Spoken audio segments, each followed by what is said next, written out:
Hello, welcome to Musing Heavy. This is the site devoted to alternative reflections on hard rock and heavy metal.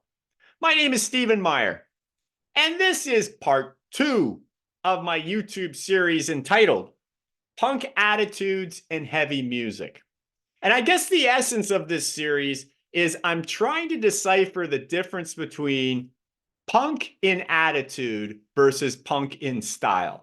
So the way I'm defining punk in attitude has to do with artists that are constantly creating new things. They strive to be novel. They strive to be themselves, right? They try their best not to just repeat themselves. Okay, so they're innovative and they're always trying to create. Okay, versus punk in style. Now, these would be artists that are sort of stereotypically punk rock, right? So that could be an appearance.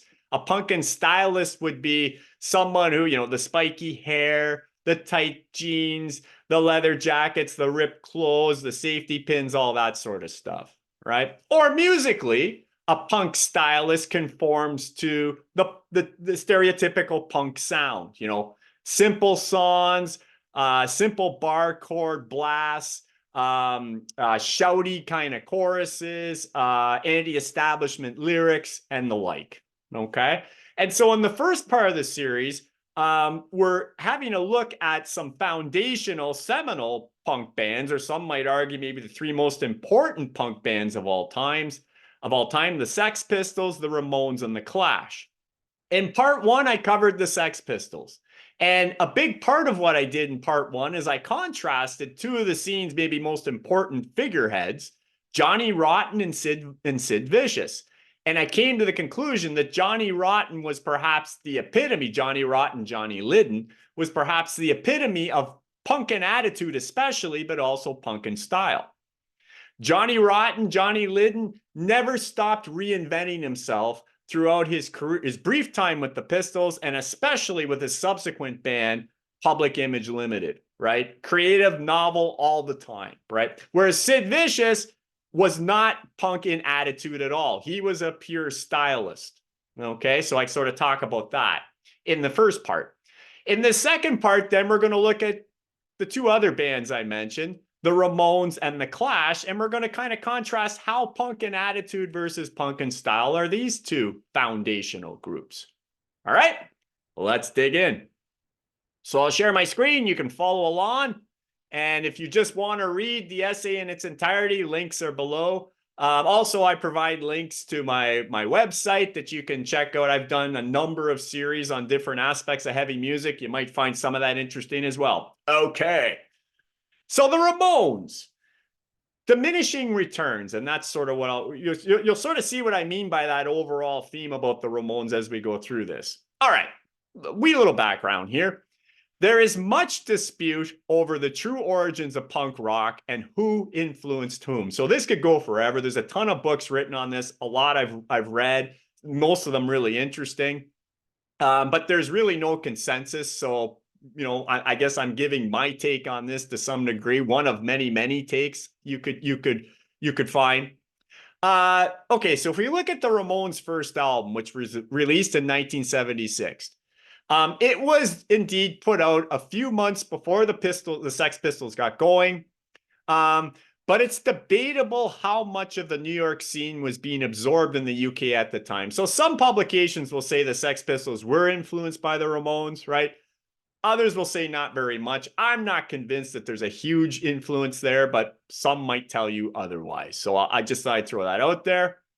Also, if one considers Iggy Pop and the Stooges, the MC5, the Velvet Underground, the New York Dolls, and perhaps even early Alice Cooper to be the true originators of punk and not just important forerunners, and most of those bands are, of course, happening in the late 60s, then the Ramones' pioneering status is somewhat diminished. Again, debatable, but I'm just throwing it out there.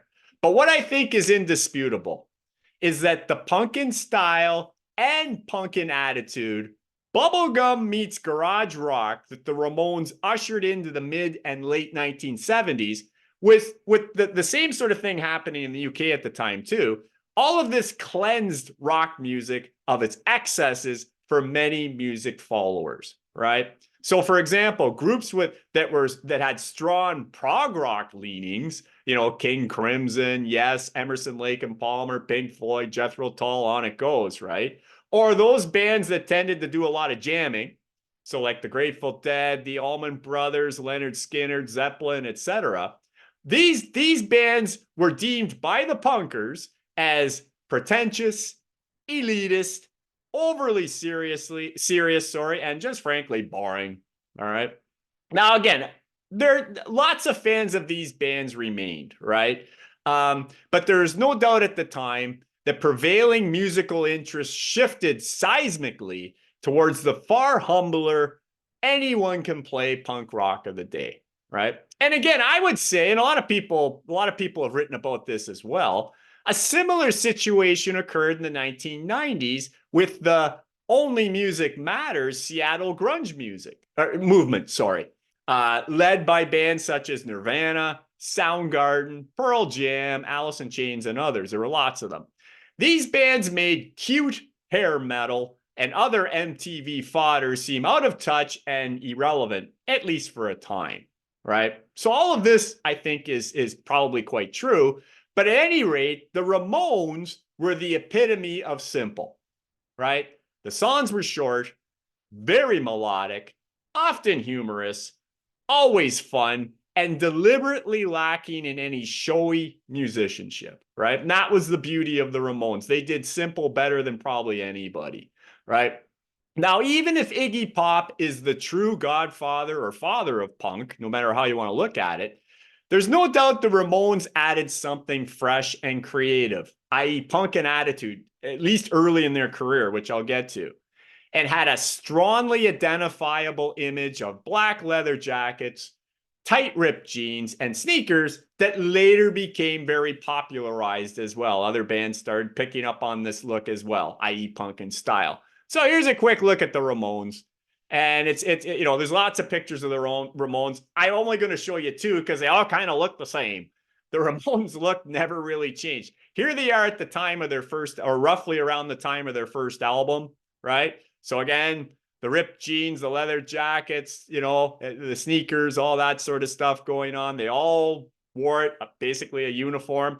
And they kind of kept wearing it right to the end. This is basically the Ramones at the end of their career, right? Yeah, some members change. CJ replaces Dee Dee, and there's lots of drummers, etc. But they all basically had the same look, right? Okay. So very much punk in style, and they stuck with that style all the way through, and others sort of aped the way they looked as well. All right. Now getting into the albums and the music, the first album remains the everlasting blueprint for sure. So the Ramones self-titled album of 76, that's the blueprint for the Ramones. But the second album, Leaving Home, released a year later, added a little more melody, production, and polish for sure. Then we get Rocket to Russia and Road to Ruin, so albums 3 and 4. These perhaps perfected the balance between the rawness of the first Ramones album and then the more accessibility of the second.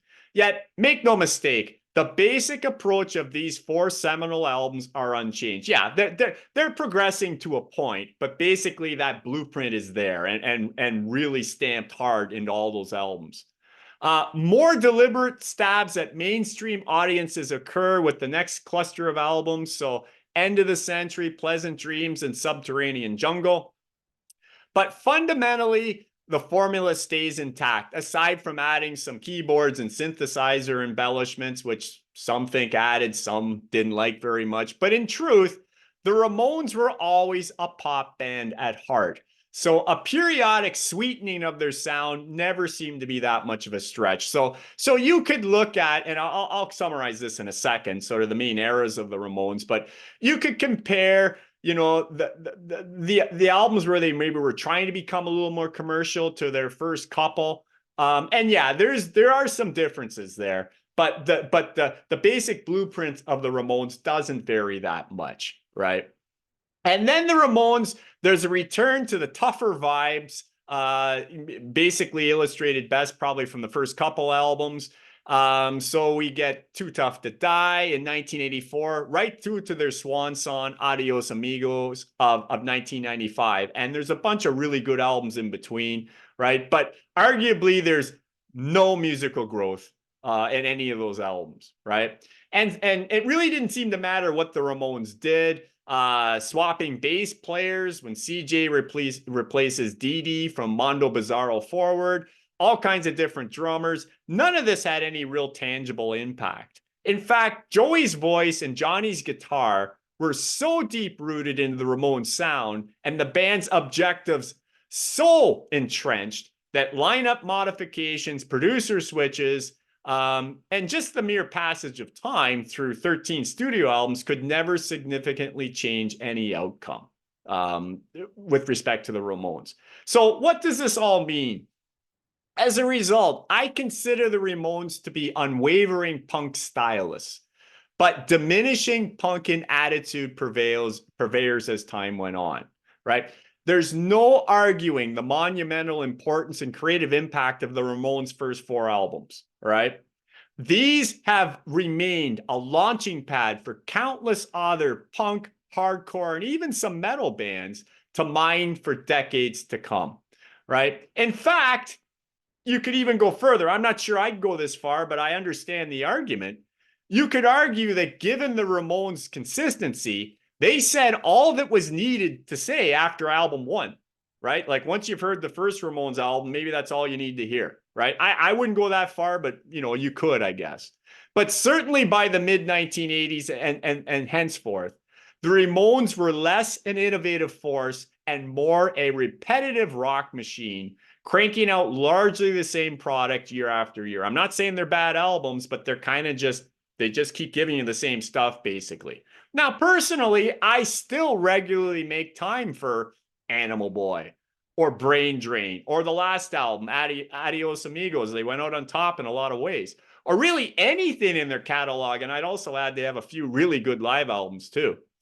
But I conceded a long time ago, as I'm sure a lot of Ramone fans have, that we're not going to get anything new out of this band. Okay? And truth, all that reliably good music produced over the years and their steadfast commitment to a punkin style presentation cannot erase the fact that the highly inspired punkin attitude segment of the Ramones' career ended very quickly. Okay, so they were only truly innovative really for a short period of time, I guess is what I'm trying to say. And really the same could be said for Motorhead and AC/DC, just to name a couple bands more firmly on the hard rock side of the fence. Or just quickly, so here's the Ramones studio albums, and here's really what I'm saying, that the Ramones were clearly punk in style. They're always punk in style, but punk in attitude, i.e. a creative force, right? Doing something new, etc.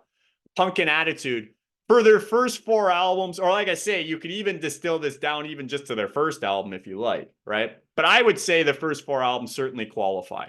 But by the time we get to, adding the synthesizers and trying to be a little more commercial, I think End of the Century, Pleasant Dreams, and Subterranean Jungle, they're most definitely still punk in style. That doesn't change. And maybe there's still some punk in attitude here. I could go either way on this, right? I mean, is there enough separating these 3 albums from these 4 to say that they're still punk in attitude, or are they just sort of repeating themselves? Are they plagiarizing themselves at this point? If so, they're not punk in attitude anymore because they're not really giving us anything new.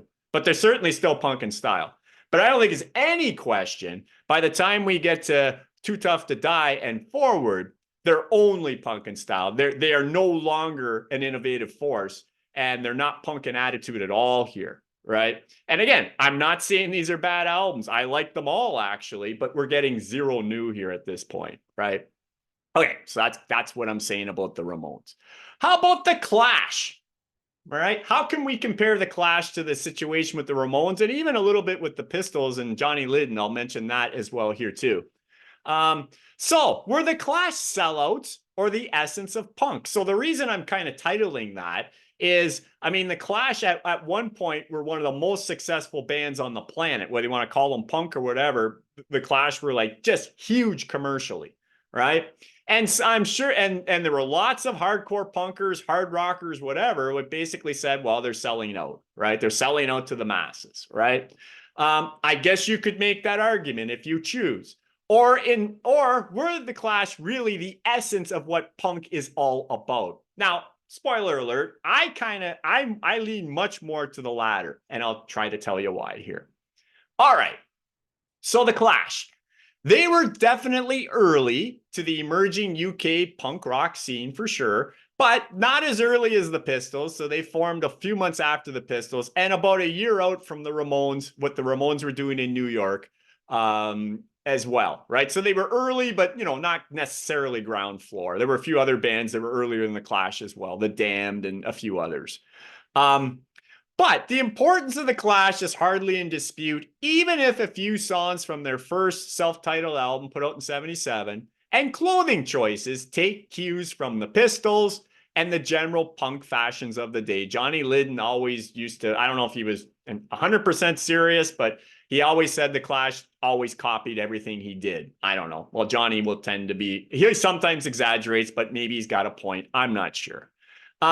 Anyway, while their look quickly evolved away from any type of uniform, as sported by the Ramones, for example, and lots of other punk bands that once they kind of had their look, they never strayed from it, longtime members Joe Strummer, Mick Jones, and Paul Simeon perpetually resonated aspects of punk in appearance, and particularly in the case of Strummer's lyrics and interviews, never missed an opportunity to champion the underdog and rail against the powers that be, as most punk stylists are apt to do. So just a quick look at the Clash here. Okay, so here's what they look like at the time of their debut. In fact, this is the album cover from the first Clash album. And yeah, they're looking pretty punk, I guess you would say, or in terms of appearance, right? The spiky hair, the tight jeans, the edgy clothing, etc., right? By the London Calling era, so this is just a year or two later, right? I think their look is evolving. You probably would still say they look pretty punky. Paul Simeon certainly does. I don't know. Mick Jones is growing his hair out a little bit, so maybe not as prototypical punk. Still pretty stylish. Maybe not as blatantly the punk look, I would say, by London Calling. But by the time we get to Sandinista, so this is 1980. So again, it's just not that further in time. They've pretty much abandoned, I guess you would say, the stereotypical punk look, but they still dress pretty edgy, right? So again, they certainly weren't punk stylists at the point of, say, the Ramones, who kind of wore the same uniform over and over, right? Okay. But let's talk about the music, because I think this is where the Clash really shine in terms of punk and attitude artists. Musically, the Clash were, in a word, or I guess it's two words, the Clash were a band of shapeshifters. I think that's the best way to put it, which, depending on your listening preferences, could invoke varying levels of admiration and frustration. I'm not saying the fact that the Clash kept shifting was that everybody's necessarily on board with it, but there's no doubt that they did keep shifting, at least until very late in their career. The first album already featured some diversity into reggae and pop, but most of the songs conform to stereotypically punkin style, I guess you could say. Again, the simple structured tunes with basic chords, shouty, catchy gain choruses, and all that stuff. And anti-establishment lyrics are in there too. But by the time we even get to the second Clash album, they're already evolving. Longer songs were introduced on their second long player called "Give 'Em Enough Rope." They even controversially had Sandy Pearlman was their producer, who is best known for his work with Blue Oyster Cult. Not very much a punk band, or at least not prototypical. So a lot of people were on edge about that right away. But I think musically, again, the songs are longer. This album actually steers a lot closer to hard rock, I would say. Again, much to the chagrin of the punk purists out there. The tried and true street level lyrics with focus on various forms of repression and rebellion continued, however. So it's still a pretty angry album. The Clash reached their peak in multiplicity and achieved nearly universal critical acclaim with London Calling. I mean, London Calling of 1979, it not only was that the biggest Clash album, it's one of the biggest rock albums of all time. And it's a critical darling. Let's put it that way. I mean, I'm not big on lists, but anytime you read lists on the greatest rock albums of all time, London Calling is inevitably in the top 20, top 50 for almost any list you're going to find, right? So London Calling was kind of all over the map stylistically. Yeah, there were a few sort of typical punk songs, you might say, but they shared space with all kinds of different songs. London Calling, in addition to having, some, like I say, typical punk rock, there's pop, there's some hard rock, there's some roots rock and roll, there's some reggae, there's some show tune cabaret, there's some swing, there's some jazz, there's R&B, there's ska, and probably any other number of musical styles you could probably identify as well, right? So it was all over the place, but it sure worked, commercially and critically. I mean, that album is very well loved by a lot of people. Dance club based dub tones dominate the sprawling Sandinista. It was originally released as a triple album set. London Calling was a double, and that was even seemed like a big deal. And then you get the triple album Sandinista. Well, this one was more controversial, probably notably because punk and style and hard rock were largely abandoned at this point. So the Clash, again, really reinvent themselves as Sandinista, and London Calling was a strong reinvention over give enough rope and on it goes, right? And then we get the Combat Rock of 1982. And remember, the Clash don't have that long of a career. There's only a few albums, but it's amazing how much they change from album to album. Now, Combat Rock more or less carried on with what was featured on Sandinista, albeit in more edited form, although there was some commitment to pop. I think there was a return to pop a little bit there too. Importantly, though, this marks the first time the Clash refrained from significant reinvention. Up until Combat Rock, and some would even argue Combat Rock even has some new elements, but up until then, at least, there was a complete renewal with everything the Clash kept doing, right? Now, we get to the Swan Song, Cut the Crap, released in 1985. At this point, only Joe Strummer is in the band as an original member. I think Paul Simonian had some involvement with it too, but it's Joe Strummer at this point. And this album is not widely liked, I guess I'll just say. It was some effort as a return to sort of the origins of the first Clash album, but most people don't think it was very successful. And the drum machines don't help at all either. Okay, so where am I with the Clash here? So on the surface, the Clash could be accused of forsaking a punk approach quite early in their career, right? And maybe completely selling out to the eyes and ears of a lot of people, right? And that may have happened for a lot of folks, right, even after the first album, but certainly by London Calling, a lot of people might be screaming sellout here, right? And, that they're forsaking the punk approach and all that. However, in my view, that's a complete misreading of the Clash, okay? For me, the Clash actually became more punk in attitude, that is, as time went on, or at least until Combat Rock, right? Now, remember, if the central idea of punk is to be creative and strive for the novel, aping styles would be completely missing the point. And importantly, even if you were amongst the early innovators of these styles and trends, all right? In short, any form of plagiarizing, including self-plagiarizing, reduces any artist's punk quotient, right? So let's say, for example, that you do consider the first Clash album as a prototypical punk album, punk in attitude, punk in style, everything. It had, it was innovative, it was forward-thinking, all that stuff. But then the Clash just went on and basically gave you similar albums after that album, right? That the next 2 or 3 albums were kind of the same blueprint. I would argue they're becoming less punk, not more.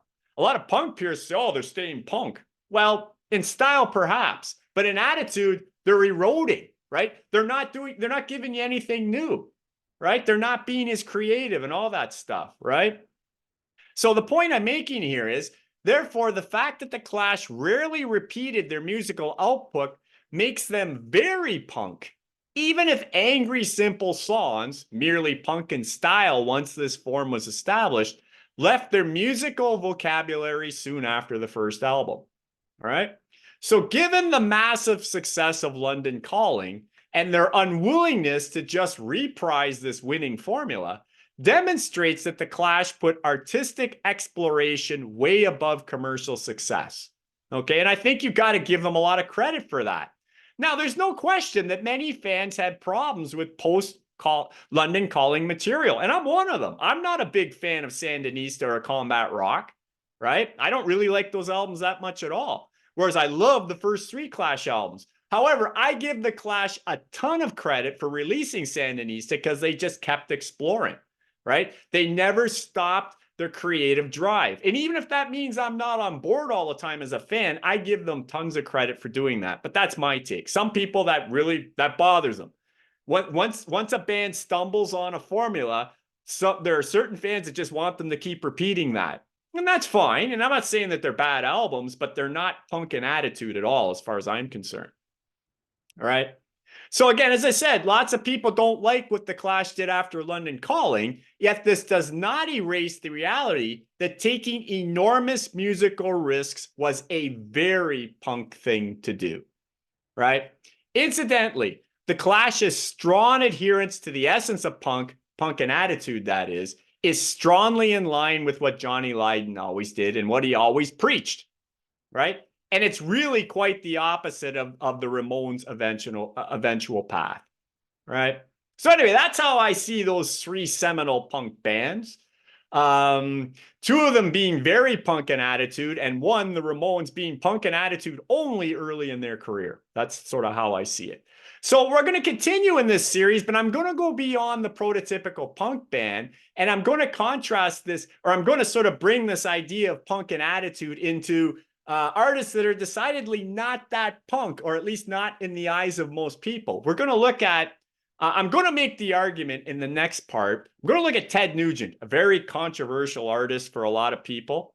And while almost nobody would call Ted a punk rocker, I'm going to argue he is punk in attitude, or at least for much of his career, as much as even Johnny Lydon was. Right. And I'm also going to, in part 4, I'm going to extend that even further to Jimi Hendrix and Eddie Van Halen, who I would argue are the prototypical punk and attitude artists, maybe of all time, or at least in heavy music, right? Again, controversial because almost nobody would call Jimmy a punk or Eddie a punk. But for me, they're punk and attitude to the bone, right? So if you want to check out what I got to say about that stuff, please join me for other parts of this series. All right? In the meantime, take care and all the best to you.